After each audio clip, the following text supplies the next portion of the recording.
नमस्कार दोस्तों, स्वागत है आप सभी का हमारे YouTube चैनल एजुकेशन गुरुजी पर। तो दोस्तों आज अपन करने वाले हैं रीट भर्ती मॉडल पेपर 2021। पर्यावरण अध्ययन का है, जीके और शिक्षण विज्ञान दोनों होगी दोस्तों। सबसे खास बात दोस्तों, आपको कोशिश करनी है कि आप 30 में से 25 प्लस नंबर है वो इस पेपर के अंदर लेकर आओ। तो चलिए शुरू करते हैं। और आपको जब तक रीट नहीं होगी दोस्तों, तब तक रोज़ किसी न किसी सब्जेक्ट का एक मॉडल पेपर है वो मिलेगा। तो चलते हैं दोस्तों पहले सवाल की तरफ।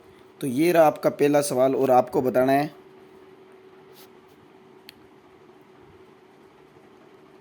हाँ दोस्तों, आपको पहला सवाल बताना है कि निम्नांकित में से किसे जंगल की आग कहा जाता है।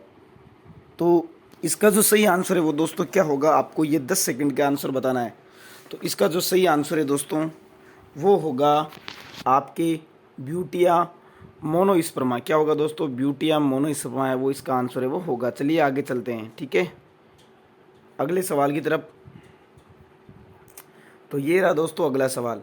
सवाल ये है कि पौधे के कौन से भाग से हल्दी प्राप्त होती है। क्या होती है दोस्तों, पौधे के कौन से भाग से है वो हल्दी प्राप्त होती है। तो दोस्तों पौधे के कौन से भाग से प्राप्त होती है, तो ये आपकी होती है तना से। किससे होती है दोस्तों, तना से होती है। आगे चलते हैं अगले सवाल की तरफ। और अगला सवाल ये है दोस्तों कि राजस्थान के राज्य पुष्प रोहिड़ा का वैज्ञानिक नाम क्या है, बताइए। तो दोस्तों इसका वैज्ञानिक नाम होगा आपके टिकोमेला एंडुलेटा। क्या होगा, टिकोमेला एंडुलेटा होगा। आगे चलते हैं और देखते हैं अगला सवाल। दोस्तों अगला सवाल है कि राष्ट्रगान के रचयिता कौन हैं। बिल्कुल बहुत ही शानदार सवाल। तो दोस्तों राष्ट्रगान के रचयिता है आपके रविंद्रनाथ ठाकुर। कौन है, रविंद्रनाथ ठाकुर है। आगे चलते हैं भाई, अगला सवाल है पारिस्थितिकी तंत्र के तत्वों के चक्रण को क्या कहते हैं। रासायनिक, जैव भूवैज्ञानिक, भूगर्भीय चक्र या रासायनिक चक्र। तो दोस्तों क्वेश्चन नंबर 125 का आंसर है वो होगा आपके जैव भू रासायनिक चक्र होगा। आगे चलते हैं अगले सवाल की तरफ। क्वेश्चन नंबर 126, बताइए अंतर्राष्ट्रीय जैव विविधता दिवस कब मनाया जाता है। 22 मई, 22 जून, 22 जुलाई या 22 अगस्त को। तो इसका राइट आंसर होगा दोस्तों 22 मई को है वो मनाया जाता है। आगे चलते हैं, झूम कृषि को किस नाम से भी जानते हैं ये बताना है। स्थानांतरण, घुमंतु, वाणिज्यिक या मिश्रित कृषि। तो दोस्तों इसका नाम होगा स्थानांतरित कृषि, ठीक है। आगे चलते हैं, अगला सवाल है दोस्तों मिश्रित कृषि में सम्मिलित कौन कौन है। तो 4 ऑप्शन है। विभिन्न फसलों को योजनाबद्ध तरीके से उगाना, रबी एवं साथ साथ खरीफ फसलों को उगाना, कई तरह की फसलें उगाना तथा पशुपालन करना, या फसलों को उगाना तथा सब्जियों की भी। तो दोस्तों क्वेश्चन नंबर 128 का आंसर होगा कई तरह की फसलें उगाना तथा पशुपालन भी करना, ये मिश्रित कृषि में सम्मिलित है भाई। आगे चलते हैं, क्वेश्चन नंबर 129। क्वेश्चन नंबर 129 है दोस्तों कि पीने के पानी में रोगाणुनाशक डालते हैं पोटेशियम परमैंगनेट एवं क्लोरीन, पोटेशियम क्लोराइड तथा क्लोरीन, सोडियम क्लोराइड एवं ऑक्सीजन, या पोटेशियम सल्फाइड तथा क्लोरीन। तो आपको बताना है 129 का आंसर। इसका आंसर दोस्तों पोटेशियम परमैंगनेट एवं क्लोरीन होगा, जो रोगाणुनाशक के रूप में उपयोग होता है। अगले सवाल की तरफ चलते हैं। और दोस्तों अगला सवाल आपके लिए ये है कि निम्नलिखित में से हरित गृह गैस कौन सी है। तो 4 ऑप्शन दिए गए हैं आपको दोस्तों। तो इसका जो राइट आंसर है वो होगा कार्बन डाइऑक्साइड, नाइट्रस ऑक्साइड और क्लोरोफ्लोरोकार्बन। ये आपके हरित गैसें होती है भैया ना। आगे चलते हैं दोस्तों, अगला सवाल, माही बजाज सागर परियोजना संयुक्त उपक्रम कौन सा है। मध्य प्रदेश, राजस्थान, गुजरात एवं राजस्थान, उत्तर प्रदेश एवं राजस्थान, या पंजाब व राजस्थान। तो 131 का राइट आंसर होगा दोस्तों आपके गुजरात और राजस्थान की है भैया ना ये। आगे चलते हैं, ये बताइए दोस्तों बिसलपुर परियोजना का संबंध किस नदी से है। चंबल, बनास, व्यास या जाखम। तो दोस्तों बिसलपुर जो नदी है उसका संबंध बनास से है, ठीक है ना। आगे चलते हैं, दिन रात जिस कारण होते हैं वे कौन सा है। भू परिक्रमण, भू परिभ्रमण, पृथ्वी के अक्ष के झुकाव, या चंद्रमा का परिक्रमण। तो दोस्तों 133 का राइट आंसर होगा भू परिभ्रमण। आगे चलते हैं, सूर्य ग्रहण कब होता है दोस्तों बताइए।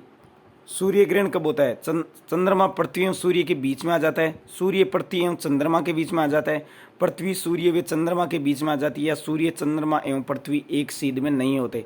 तो 134 का आंसर बताइए। 134 का आंसर होगा दोस्तों जब चंद्रमा सूर्य एवं पृथ्वी के बीच में आ जाता है तब आपके सूर्य ग्रहण होता है। आगे चलते हैं, किस वर्ष में जनगण गण को भारत के राष्ट्रगान के रूप में अपनाया गया? 1948, 1949, 1950 या 1951? तो दोस्तों इसका राइट आंसर होगा 1950। क्या होगा? 1950 होगा इसका राइट आंसर। ठीक है, नेक्स्ट क्वेश्चन की तरफ चलते हैं। अगला सवाल है दोस्तों, विश्व पर्यावरण दिवस कब मनाया जाता है? तो विश्व पर्यावरण दिवस 25 दिसंबर, 27 जनवरी, 5 जून या 14 अप्रैल? तो ये मनाया जाता है दोस्तों 5 जून को। नेक्स्ट क्वेश्चन की तरफ चलते हैं। ये बताइए, राजस्थान में शुष्क खेती उन भागों में की जाती है, कहाँ की जाती है? वर्षा 50 सेंटीमीटर से कम हो, जूमिंग प्रणाली प्रचलित हो, वर्षा 100 सेंटीमीटर होती हो, वर्षा 100 सेंटीमीटर से अधिक हो? तो दोस्तों इसका जो राइट आंसर है वो होगा आपके एक, वर्षा 50 सेंटीमीटर से भी कम हो प्रति वर्ष। ठीक है, आगे चलते हैं। इसकी पीडीएफ वगैरह चाहिए तो दोस्तों आप मुझे कमेंट बॉक्स में बताइए, वहाँ पर आपको मैं अपना नंबर दे दूंगा, तो वहाँ से आप ले सकते हैं। आगे चलते हैं। सूर्य का प्रकाश पृथ्वी तक पहुँचने में कितना समय लगता है? 8 सेकंड, 8 मिनट, 8 मिनट 20 सेकंड या 20 सेकंड? बताइए। तो 138 का आंसर होगा 8 मिनट 20 सेकंड। ठीक है दोस्तों, आगे चलते हैं। निम्नलिखित में से किसे डायनासोरस का कब्रिस्तान कहा जाता है? चीन, मोन्टाना, अर्जेंटीना या ब्राज़ील? तो दोस्तों इसका आंसर होगा मोन्टाना। ठीक है, आगे चलते हैं। ये बताइए, भारतीय मूल की प्रथम महिला अंतरिक्ष यात्री कौन थी? कल्पना चावला, सुनीता विलियम्स, बछेंद्री पाल या इनमें से कोई नहीं? तो दोस्तों 140 का आंसर होगा कल्पना चावला। आगे चलते हैं। पर्यावरण का जनजीवन से क्या संबंध है, ये बताना है दोस्तों कि पर्यावरण का औपचारिक, साधारण, घनिष्ठ या कोई नहीं? तो इसका संबंध होगा आपके घनिष्ठ। क्या होगा? घनिष्ठ होगा। आगे चलते हैं। ये बताइए दोस्तों,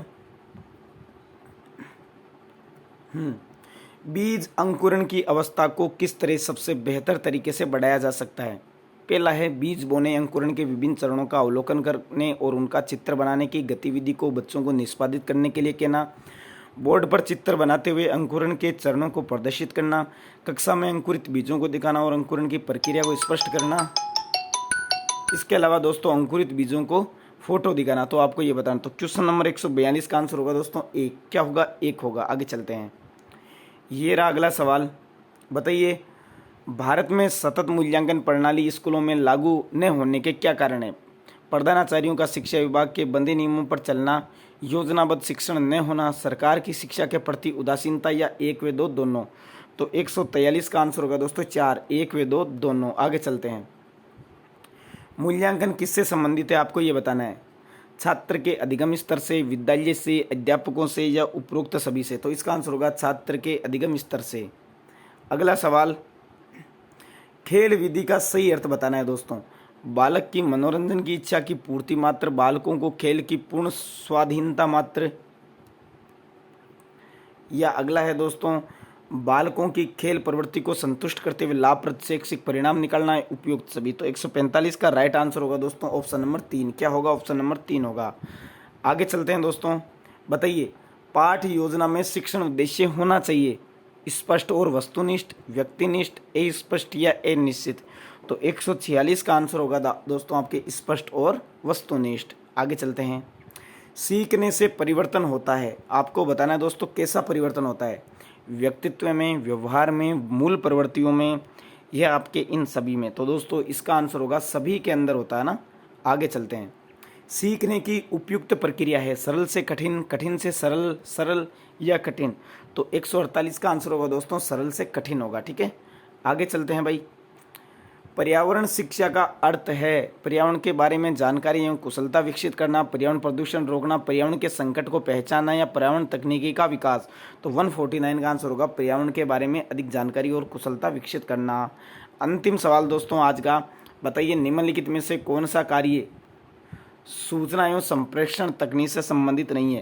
तो दोस्तों ये सवाल थोड़ा सा कट गया है, कोई दिक्कत नहीं है। तो दोस्तों अब आपके जो मॉडल पेपर आएगा वो हिंदी और संस्कृत का आएगा, तो चैनल को सब्सक्राइब ज़रूर करना।